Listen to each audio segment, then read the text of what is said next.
Alors, lui, César, c'est ça, les questions générales. La première question,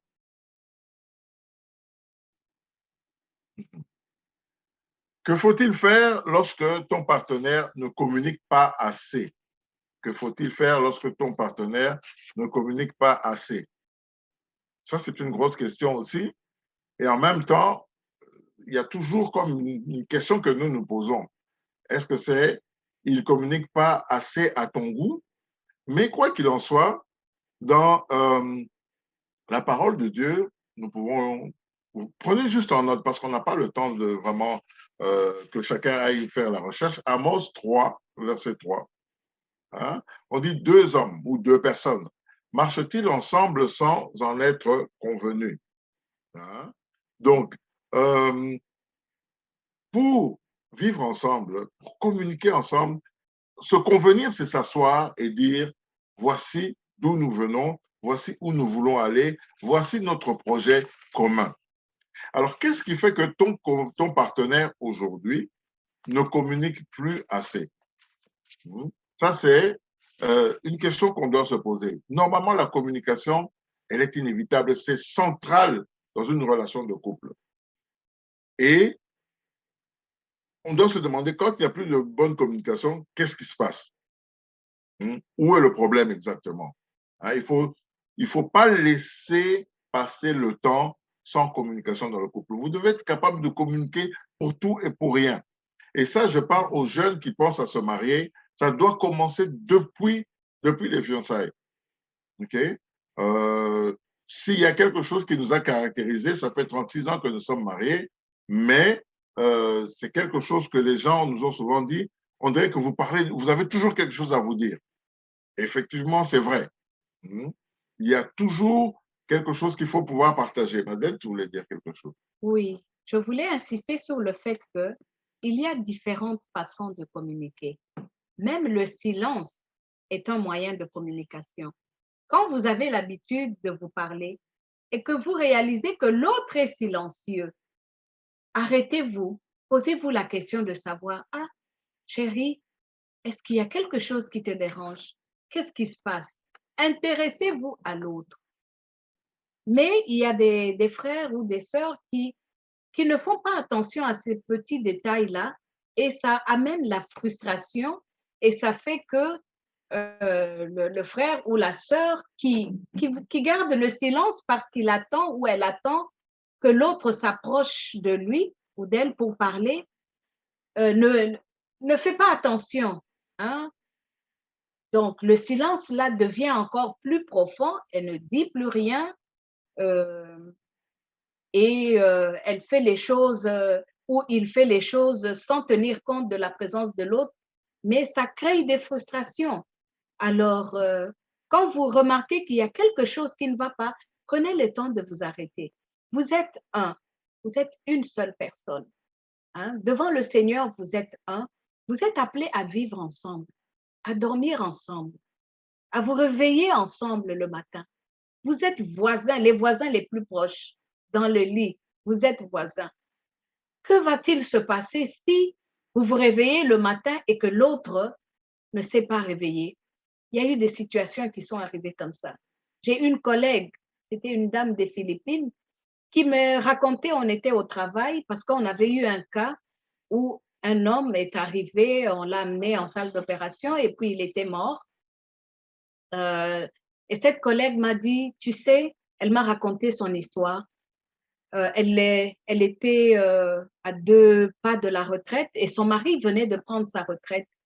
Et chaque matin, il lui faisait le déjeuner et puis il venait la déposer au travail pour s'occuper un peu.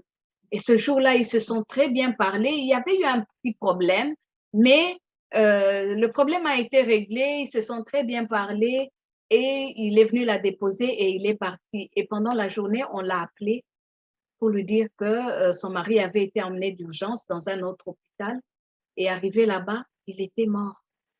Et elle me donnait ce témoignage parce que j'étais plus jeune qu'elle, un peu comme un encouragement pour dire ne vous séparez jamais d'avec ton mari en étant en mauvais termes. Ne jamais quitter la maison en mauvais termes parce que vous ne savez pas si vous reverrez l'autre. ce qui nous appartient, la vie ne nous appartient pas, elle appartient à Dieu et il nous la donne avec grâce. Donc, quand nous nous revoyons le soir, soyons contents de revoir l'autre parce qu'il y en a qui ne se sont jamais plus revus parce que l'un était parti. Amen. Amen. Mhm. On va passer à la question suivante, Louis César. Comment vivre avec un partenaire qui ne te valorise pas malgré les efforts fournis? Wow, une autre grosse question. Madeleine, tu veux attaquer ça? Oui, c'est vrai, c'est vrai. Quand on n'est pas valorisé, ça décourage. Hein? Que ce soit pour l'homme, que ce soit pour la femme, ça décourage. Donc, nous encourageons les couples à vous dire des bonnes paroles. Alors, je vais vous lire. Colossiens 4:6 dit que votre parole soit toujours accompagnée de grâce, assaisonnée de sel, afin que vous sachiez comment il faut répondre à chacun. Ah, j'étais émerveillée. Je dis, ah, donc quand on dit que la parole là est assaisonnée de sel, dit en lingala, une langue du Congo, ça sonne bien. Atiemungwa. Oui, mettre du sel, même si vous exagérez un peu dans les compliments, ça fait du bien, ça fait du bien. Hein, tantôt, on a donné l'exemple de la nourriture. Quand la nourriture est bien préparée, vraiment complimentez votre femme comme si c'était le meilleur service traiteur de Louvain, de l'Europe et pourquoi pas du monde. Hein? Au lieu de chaque fois dire, ah, aujourd'hui il manque ceci, ah, pourquoi tu n'as pas fait ci, pourquoi? Non, complimenter. Vous savez, une maman, une jeune maman, surtout pour les jeunes couples, qui revient du travail, qui a 4, 5, 6 enfants, les choses traînent un peu partout dans la maison, elle doit courir à la cuisine préparer. Maintenant, quand le papa vient, au lieu de voir que son épouse est en train de préparer pour que la famille ait à manger, lui, il remarque le désordre. Il commence à, les choses, dans cette maison, mais c'est aussi ta maison. Dans cette maison, les choses traînent. C'est frustrant parce que on ne valorise pas les efforts qui sont faits. Alors, nous vous encourageons, mes frères, nous vous encourageons, mes sœurs, à valoriser les efforts qui sont faits. Si elle est à la cuisine et que le petit ou la petite a renversé de l'eau juste à la porte d'entrée, aidez l'enfant à savoir nettoyer l'eau là, comme ça à l'avenir, il ne va pas renverser, mais encouragez votre épouse qui a fait un bon repas. Hein? Si madame, vous revenez du travail et que monsieur n'a pas eu le temps de finir, de faire ceci ou cela, remerciez-le pour ce qui a été fait. Amen. Amen.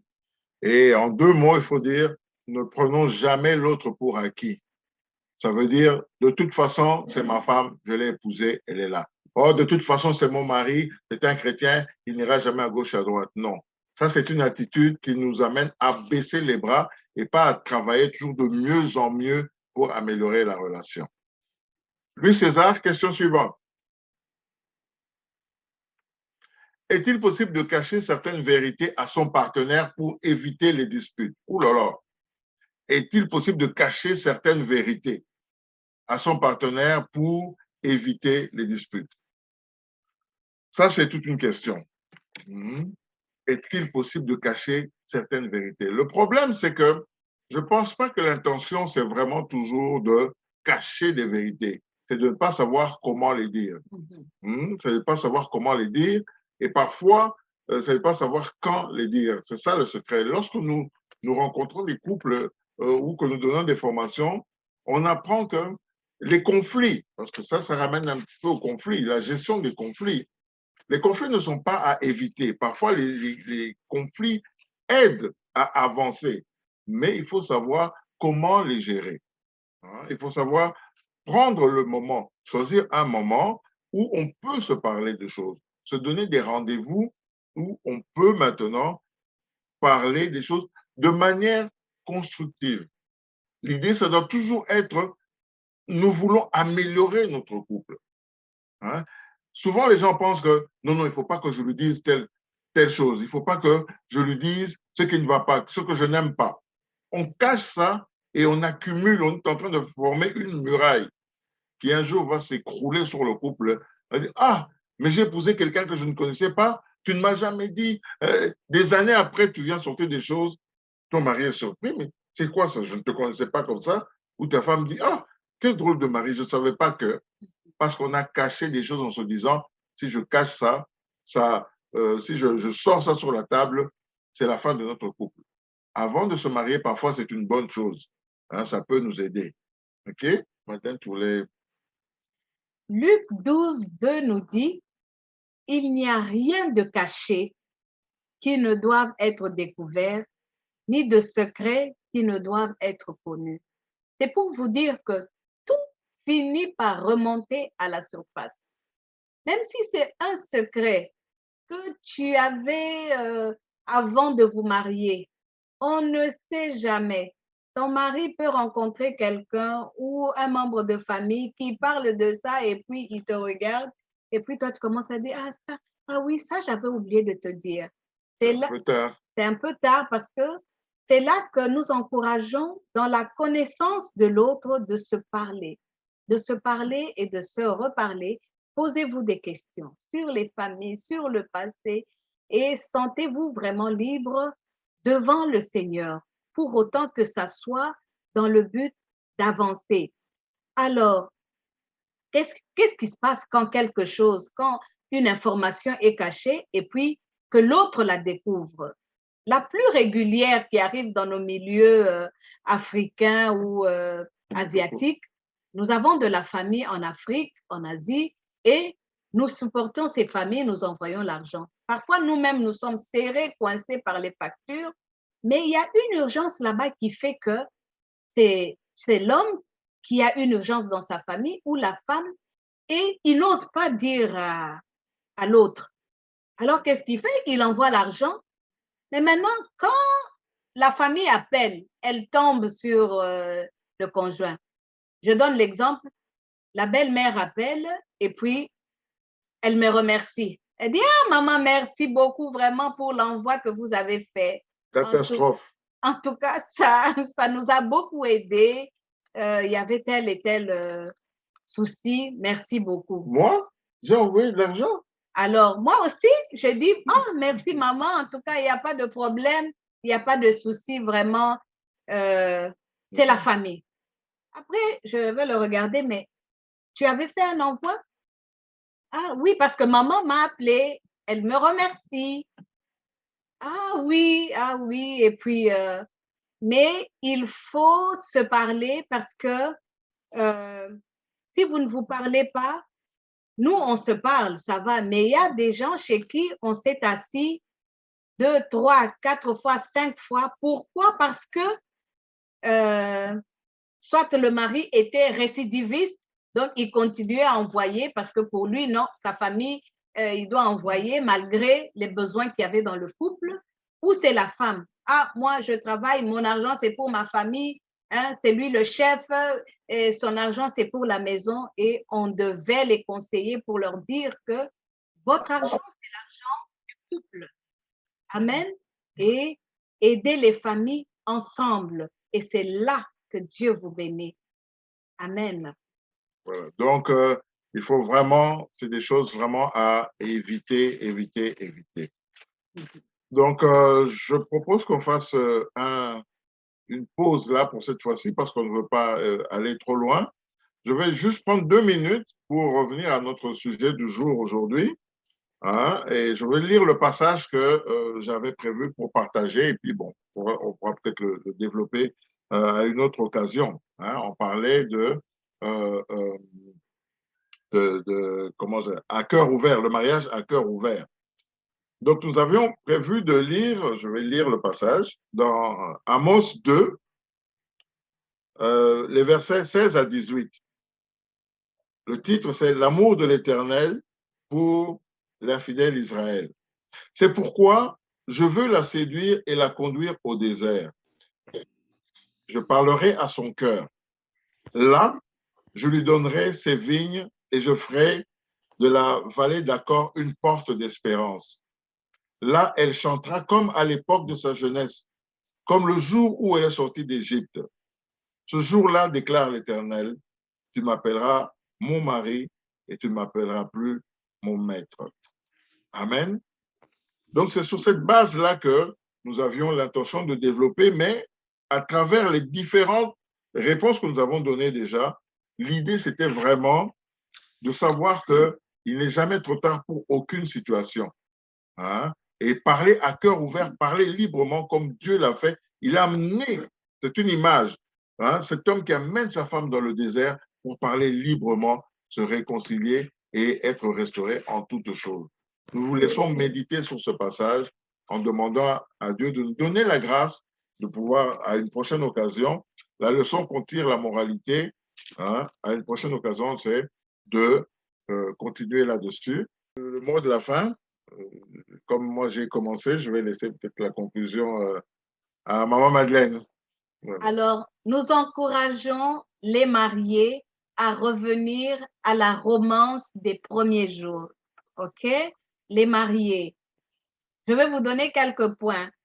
Le matin, regardez-vous dans les yeux et donnez-vous un baiser, un saint baiser pour commencer la journée. 1.